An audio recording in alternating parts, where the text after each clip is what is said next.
안녕하신가요? 저는 올해로 결혼 4년 차를 맞는 33살 주부입니다. 어릴 때부터 평범 그 자체로 자라왔고, 적당한 성적에 적당한 대학교를 나오는 평범한 성장 과정을 거치며, 회사마저 적당한 회사에 들어가서 비슷한 남자를 만나 현재 결혼 생활을 이어가고 있어요. 제가 이렇게 평범하고 적당하다는 걸 강조하는 이유는 제 여동생에게 있습니다. 집안마저도 평범한 저희 집에 어떻게 이런 여동생이 태어났나 싶을 정도로 제 동생은 많은 축복을 가진 채 태어났어요. 외모도 발군해 성격도 좋고 거기에 성적까지 좋았습니다. 친정 부모님께서 저를 차별하면서 키우시지는 않았지만 아무래도 배우기만 하면 항상 뭐든지 잘 해내는 여동생에 비하면 저는 정말 평범한 사람 그 자체였어요. 그래도 감사한 건 친정 부모님께서는 이런 동생과 평범한 저에게 항상 같은 기회를 주셨다는 겁니다. 제 동생은 그 중에서도 예술 쪽에 특출난 재능을 보여줬고, 대학교에 들어감과 동시에 유럽에 있는 유명한 미대로 유학을 떠나게 되었습니다.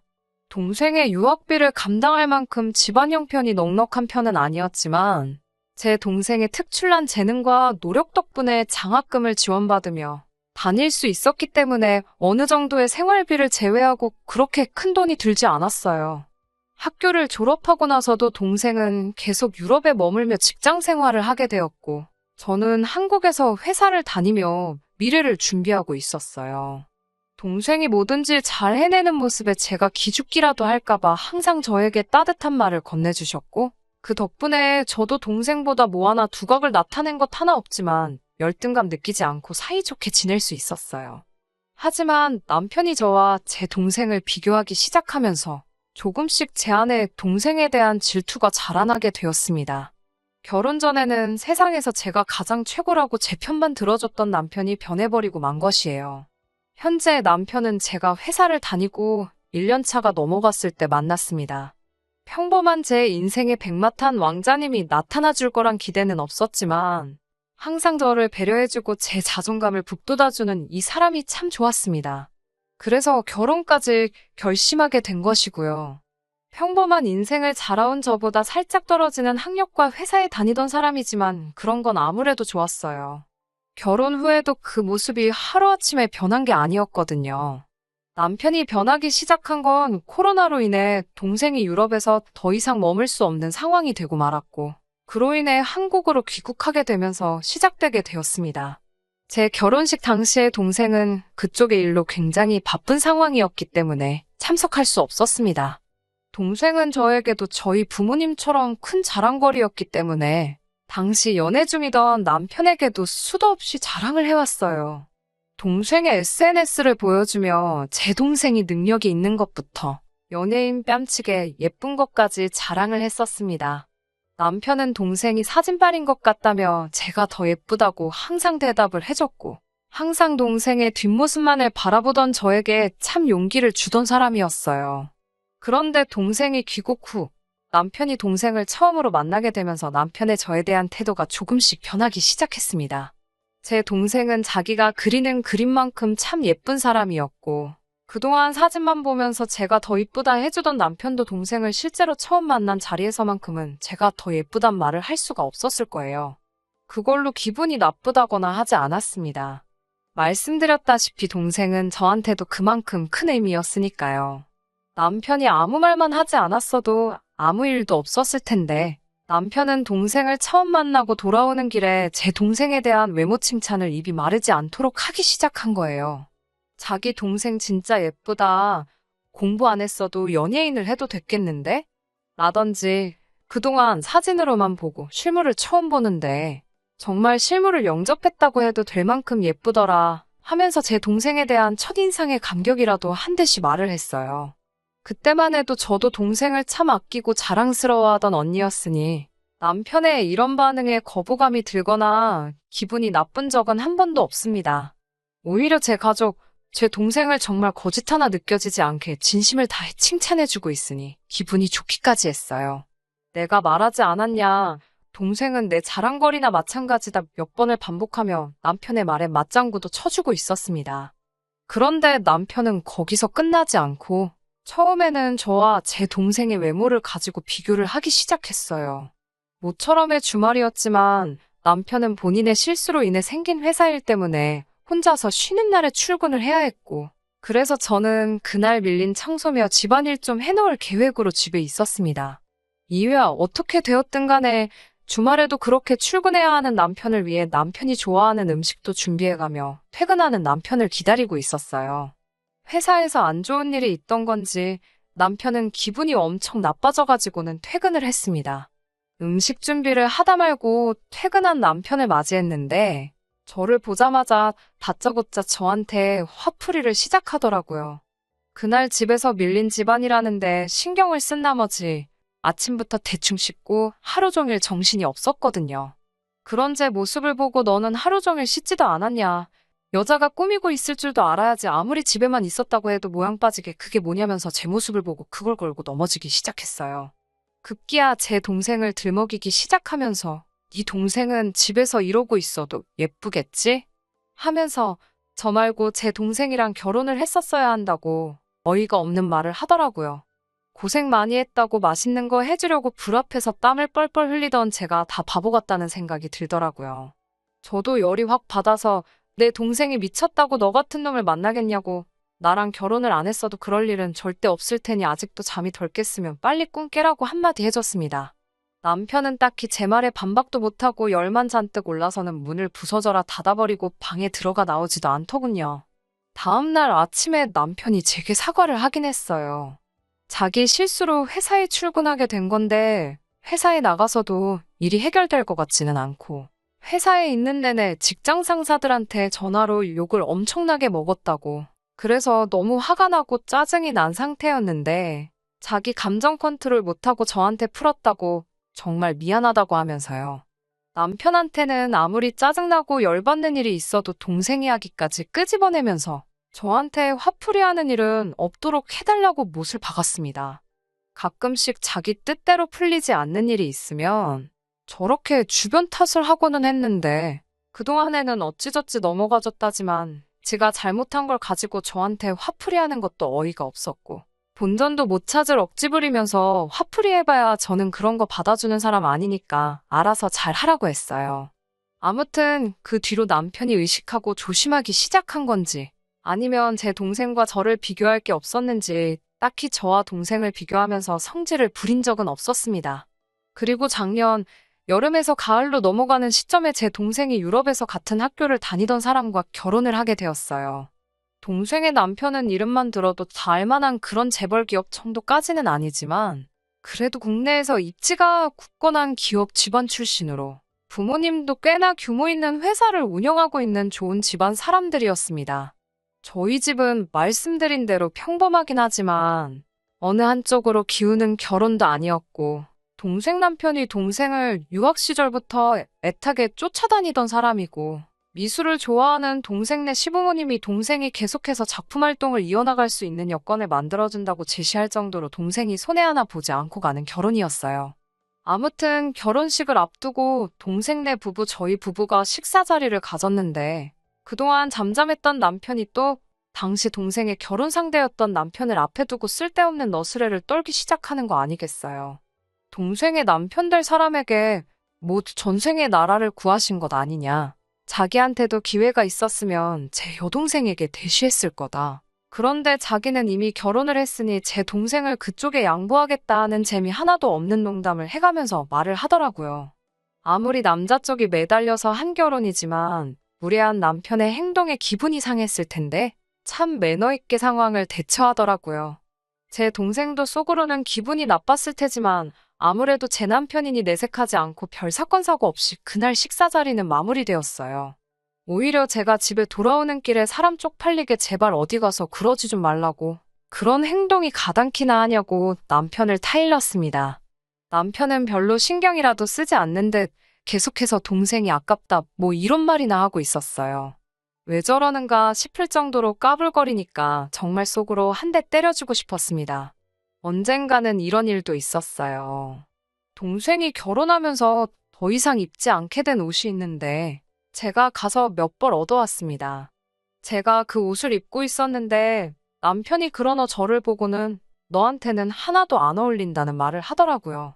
옷이 날개가 아니라 그동안 옷이 처제덕을 보고 있었네 하면서 한마디 툭 던지고 가는데 기분이 참 나빴습니다.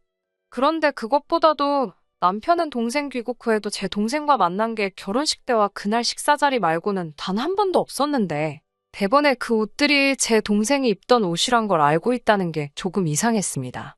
속으로 혹시 동생이 제 남편과? 하면서 혼자 이상한 상상까지 하고 노이로제에 걸릴 정도였는데 제 동생이 저를 두고 저한테 무언가를 숨길 사람도 아니고 만에 하나 저한테 뭘 숨기고 있었을지라도 다른 사람도 아니고 저놈을 만날 리가 있겠냐는 생각이 들면서 차츰 그 의심이 옅어졌어요. 이런 사소한 걸로 남편이 저와 동생을 비교하기 시작하니 저도 점점 그게 큰 스트레스로 다가오더라고요. 네 동생은 어떻다 저떻다 너는 왜 그러냐 이런 말들이 정말 제 심기를 크게 건드리고 있는 가운데 남편이 이번에도 또 동생이 올려놓은 사진 한 개를 보고 저한테 오더니 제 속을 긁기 시작했습니다. 저보고 너는 네 동생 하는 거 보고 좀 배워야겠다고 잔소리를 시작하더라고요. 영문도 모른 채 뜬금없이 왜 저러나 싶어서 뭔 소리를 하고 있는 거냐고 무시했어요. 그랬더니 계속 제 주변을 오가면서 동생의 얼굴만 더 이쁜 게 아니라 마음 씀씀이도 훨씬 이쁜 것 같네 하면서 애써 무시하고 있는 제 속을 뒤집어 놓더라고요. 이것 좀 보라면서 남편이 자기 핸드폰을 들이밀더라고요. 제 여동생의 SNS 페이지였습니다.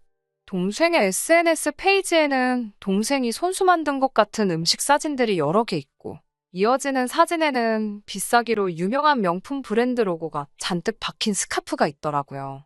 글 내용을 보아하니 제 동생네 시어머니가 생신이셨던 것 같고 제 동생이 자기 시어머니를 위해서 명품 생일 선물과 손수 만든 음식을 차려낸 걸 사진 찍어 올린 것 같더라고요. 그것보다도 남편이 그동안 저 몰래 제 동생 SNS를 팔로우하고 있었고 동생의 일상을 염탐하고 있었다는 사실을 알게 되었습니다. 제가 여동생 옷을 받아와 입었을 때 동생이 훨씬 잘 어울린다고 하던 말이 어떻게 알고 있던 건지 다 설명이 되더라고요. 동생이 사람들 보라고 공개된 자기 SNS에 직접 찍어 올린 사진이니 남편이 못할 짓을 한 거라고 생각을 하지는 않았지만 그렇게 매번 저 모르게 제 여동생 사진을 보면서 무슨 옷을 입고 사진을 찍었는지 기억하고 있다는 생각을 하니까 조금 섬뜩하기는 했어요. 아무튼 제 동생이 동생네 시어머니에게 이렇게 잘하고 있는 것 좀 보라면서 저보고 너는 우리 엄마 생신 때 해준 게 뭐가 있냐고 하더라고요. 지난 생신 때 용돈하시라고 20만 원 드리지 않았냐 했더니 제 동생이 올린 사진 속에 명품 스카프만 해도 20만 원이 넘을 거라고. 그런데 거기에 정성 들여 차린 생신상까지 차려드리지 않았냐며 저보고 언니로서 느끼는 거 없냐고 잔소리를 하더라고요. 대충 무시해주면 적당한 선에서 끝낼 줄을 알아야지. 계속 대꾸했다가는 그날 하루가 다 지나갈 때까지 옆에서 꿍시렁대면서 있을 것 같고 저도 더 이상 남편의 가스라이팅에 제가 사랑하는 제 여동생을 시기하고 제 자존감 상해가면서 견뎌내지 말아야겠다는 생각이 들었습니다. 그래서 저도 듣고만 있다가 한마디 했어요. 내 동생 보고 배우라는 말 하기 전에 너부터 니네 제부가 처가에 어떻게 하는지 좀 보라고요. 동생 남편이 결혼하면서 친정아버지 차를 외제차로 한 대 뽑아줬는데 그 차가 얼마 전에 출고가 돼서 그 차를 받으셨거든요. 아버지께서 엄청 좋아하셨지만 어디 자랑도 못 하셨어요. 제 남편이 알면 기죽지 않겠냐 하시면서 밖에서 저희 만나실 때도 일부러 택시 타고 나오시고 아무튼 눈치 아닌 눈치를 보던 상황이셨어요. 그런데 남편이 이렇게 나오니 저도 더 이상 숨겨야 할 이유도 모르겠고 남편도 남과 비교당하는 게 얼마나 기분 더러운 일인지 한번 느껴봐야 한다는 생각이 들어서 그냥 말해버렸습니다. 아까까지 제 동생이 차려놓은 생신상 사진 들고 큰소리 떵떵 치면서 까불던 남편이 외제차 이야기가 나오자마자 당황해서는 아무 말도 없다가 그 자식이야 집에 돈이 많으니까 부모 돈 가지고 떵떵거리고 있는 거 아니냐고 자기도 돈만 있으면 외제차가 아니라 외제차 공장을 사들였을 거라고 자기는 지금 경제력을 말하는 게 아니고 시간과 정성이 들어간 생신상을 말하는 거라고 하더라고요. 저처럼 정성없이 얼마 되지도 않는 푼돈 가지고 때우려는 것부터 이미 글렀다고. 제 동생 마음 씀씀이를 보고 배우라고 하는 말이라고 입에 거품을 물면서 떠들었어요. 제부가 해준 게 외제차뿐이겠냐고 동생 남편이 저희 부모님께 잘하는 만큼 동생이 잘하는 거 아니겠냐고 한마디 했죠. 너야말로 우리 부모님한테 뭐 하나 해준 적이 있냐? 경제력 이야기도 잘 말했다고. 아무리 재부가 잘 나간다고 한들 외제차를 마음먹으면 한 대씩 뽑을 재력이 되겠냐고. 아무리 못해도 1년치 월급은 다 털어야 할 텐데 너는 한 달치 월급만큼의 선물이라도 한 번 해드린 적이 있냐고 따졌습니다. 적어도 너가 우리 부모님한테 먼저 잘했으면 나도 내 동생이 한 만큼 했을 거다. 매일같이 너 밥 해먹이는데 생신상 차리는 게 뭐가 어려운 일이겠냐고. 단지 내가 안 한 건 내가 그 생신상을 직접 차려낼 만큼 너가 먼저 나서서 우리 부모님한테 뭐 하나 해준 게 없어서 안 해드린 거라고 쏘아댔어요. 나한테 먼저 뭘 바라기 전에 너가 먼저 좀 해보라고. 외제차가 아니라 외제차 모형을 사드려도 마음에서 우러나와서 친정부모님 챙겨준 거면 저도 생신상을 음력양력 다 쳐서 1년에 2번씩도 차려드릴 수 있다고 했습니다. 그제서야 남편이 입을 다물더군요. 아마 분해도 엄청 분했을 거예요. 괜히 본전도 못 찾을 소리 해가지고 욕이란 욕은 있는 대로 먹고 자기 능력 없는 것까지 싸잡혀서 저한테 한 소리 들었으니까요. 그동안 남편이 저를 제 동생과 비교해가며 후려치는 동안 제가 아무 말도 안 했으니 자기는 엄청 잘났고 대단한 사람이고 저는 아무것도 아닌 사람으로 생각했나 본데 그렇게 기고만장하고 우쭐해 있었다는 생각을 하니 저도 그동안 이걸 왜 다 참아내고 아무 말도 안 했는지 그리고 저렇게 꿀먹은 벙어리 마냥 아무 말도 못하고 낑낑대고 있는 남편을 보니 속이 후련하기도 하고 대응하지 않고 가만히 있던 제가 후회가 되기도 하더라고요. 배우자가 서운하게 만들거나 아무리 배우자라도 부당한 대우를 했을 때 참는 건 좋은 생각이 아니라는 생각이 드네요. 그동안 그 말들을 참아내면서 잠시나마 제가 동생을 시기 질투하고 미워할 뻔도 했다는 사실에 참 제가 생각해도 제 자신이 너무 한심하네요. 아무튼 더 이상 남편도 저를 동생과 비교하지 못할 테고 저를 우습게 알고 행동하지도 않을 테니 이걸로 다 잘된 거라 생각하고 앞으로는 잘 지내보려고요. 본의 아니게 제 남편을 제가 무시하면서 제 얼굴에다 침 뱉은 기분도 들기도 하고 괜히 기죽은 남편 보니까 조금 미안한 마음까지 드네요. 생신상은 차려드리지 않겠지만 그래도 남편 기 좀 세워줘 볼까 합니다. 안녕하세요. 그간 별일 없으셨나요? 제가 사연 보낸 지도 벌써 5개월이 다 지나가네요. 시간이 정말 빠르게 흘러가는 것 같습니다. 후기를 보내는 이유는 따로 있어요. 남편하고는 결국 이혼을 했거든요. 동생한테는 그 일이 있고 며칠 뒤에 전화해서 내 남편이 너 SNS를 매일같이 몰래 보고 있는 것 같으니 차단해 놓으라고 말도 해놨어요. 아무튼 그날 이후로 남편하고는 냉전 상태로 한동안 지내게 되었습니다. 그렇게 대판 싸우고 난 다음부터 한동안은 저도 남편에게 잘 해주려고 노력했지만 잘해주겠다 아무리 마음을 먹어봐도 선뜻 그렇게 되지가 않더라고요. 남편도 이제 더 이상 제 동생 SNS를 염탐할 수도 없게 되었고 제정신이라면 제 동생이 또 동생 시부모님께 뭔가를 해드렸다고 한들 더 이상 저한테 그걸 빌미로 아무 말도 할 수 없었을 테죠. 남편과 맞서 싸운 게 화근이었을까요? 아무리 노력해봐도 한 번 박살난 신뢰를 돌이킬 수가 없더라고요. 냉전 상태가 끝이 났지만 서로가 서로의 눈치를 보고 있다는 느낌이 든다고 해야 할까요? 남편도 그 이후로 저를 무시하는 발언을 하는 일이 한 번도 없었지만 오히려 그러고 있는 게 제 눈치를 보고 있다는 느낌도 들고 서로가 서로에게 거짓된 마음으로 대하고 있는다는 생각이 들었어요. 혼자 몇 날 며칠을 고민을 하다가 남편을 불러 이제 그만하자고 제가 먼저 말을 꺼냈습니다. 그래도 눈치는 있는지 그만하자는 게 무슨 뜻이냐 묻길래 이혼하자고 하는 말이라고 사실대로 이야기했습니다. 남편은 그제서야 허둥대면서 뭘 한번 싸운 걸 가지고 이혼까지 하냐고 자기가 무조건 잘못했다고 다시 생각해달라고 말을 해왔어요. 당신한테는 한 번 싸운 거겠지만 나는 동생이 귀국한 뒤로부터 거의 매일같이 같은 기분이었다. 당신이 처음 나를 내 동생과 비교한 그날에 이미 우리는 더 이상 함께할 수 없는 사이가 된 것 같다고. 오래된 고름이 이제서야 터진 거니 절대 내가 홧김에 말이 아니란 걸 알아달라고 말했어요. 우리를 이어주던 바윗덩어리 같던 신뢰가 전부 바스라져 모래알갱이처럼 되어버렸다고. 아무리 담으려 해봐도 손 안에서 다 쏟아져 나가 다시 담아낼 수가 없고 저도 굉장히 오래 고민하고 고통스러워하다 내린 결정이니 이해해달라고 했습니다. 남편은 어떻게든 제 마음을 다시 돌려보려고 노력했지만 돌릴 수 없었어요. 마음대로 되지 않아 짜증이 났는지 그때부턴 저에게 화를 내기 시작하더라고요. 그깟 이혼해주겠다고 자기가 언제 틀린 말 한 적이 있냐고 당신이 당신 동생보다 잘난 거 하나 없는 건 사실이지 않냐고 끝까지 저를 깔아뭉개더군요. 그런 식으로 나올 줄은 몰랐지만 덕분에 이혼하기는 한결 더 쉬워졌습니다. 남편이 저를 무시하며 욕하는 발언을 전부 녹음기에 담아내었거든요. 남편에게는 이걸 증거로 위자료 청구까지 할 수 있지만 합의 이혼해주면 위자료까지는 청구하지 않겠다고 말했어요. 아파트 같은 경우에는 7대3으로 나눠 제가 7남편이 3을 갖는 조건이었고요. 이 또한 결혼할 때 들고 온 돈만큼을 그대로 적용해서 나눈 거니 불만 갖지 말라고 했더니 남편은 위자료까지 뜯길 바야 그거라도 받아가야겠다고 생각했는지 순순히 그렇게 하겠다 하더라고요. 이혼은 아무 탈 없이 생각했던 것보다 훨씬 빠르게 이루어졌습니다. 이혼이란 게 정말 생각보다 별거 없더군요.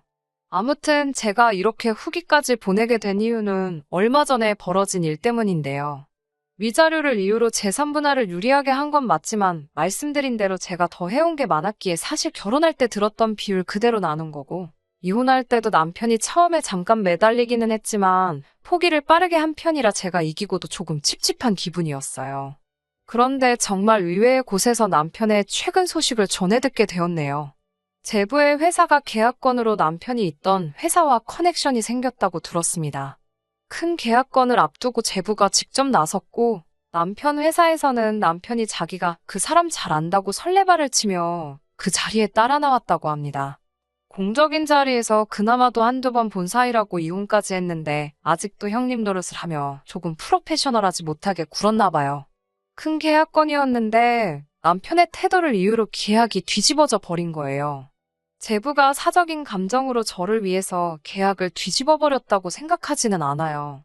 공과 사는 확실한 사람들이니까 분명 남편의 행동 때문에 신뢰도가 떨어졌던 게 더 컸을 겁니다. 아무튼 그렇게 계약건은 날아가 버리고 남편은 그 책임 문제로 회사에서 잘렸다는 소식을 들었어요. 남편이 몸담고 있던 업계가 좁은 바닥이라 실무 중에 태도 문제로 회사에서 잘렸다는 소문이 돌면 다시 취직하기도 힘들 거라는 말을 들었네요. 조금 안 됐기도 합니다. 이혼해서 가정도 잃고 이제는 직장까지 잃게 되었으니까요. 아직도 제 손으로 직접 한 방 먹여주지 못한 게 아쉽기는 하지만 이 정도면 충분히 벌을 받은 거라고 생각합니다. 이제라도 마음 고쳐먹고 남을 평가하기 전에 자기부터 되돌아볼 줄 아는 겸손한 사람이 되었으면 좋겠네요. 걱정이 하나도 되지 않지만 이제는 마음 씀씀이 고쳐먹고 어디 가서 밥은 굶지 않고 잘 살면 좋겠네요. 왜냐하면 저는 앞으로 더 행복하게 잘 살 계획이니까요.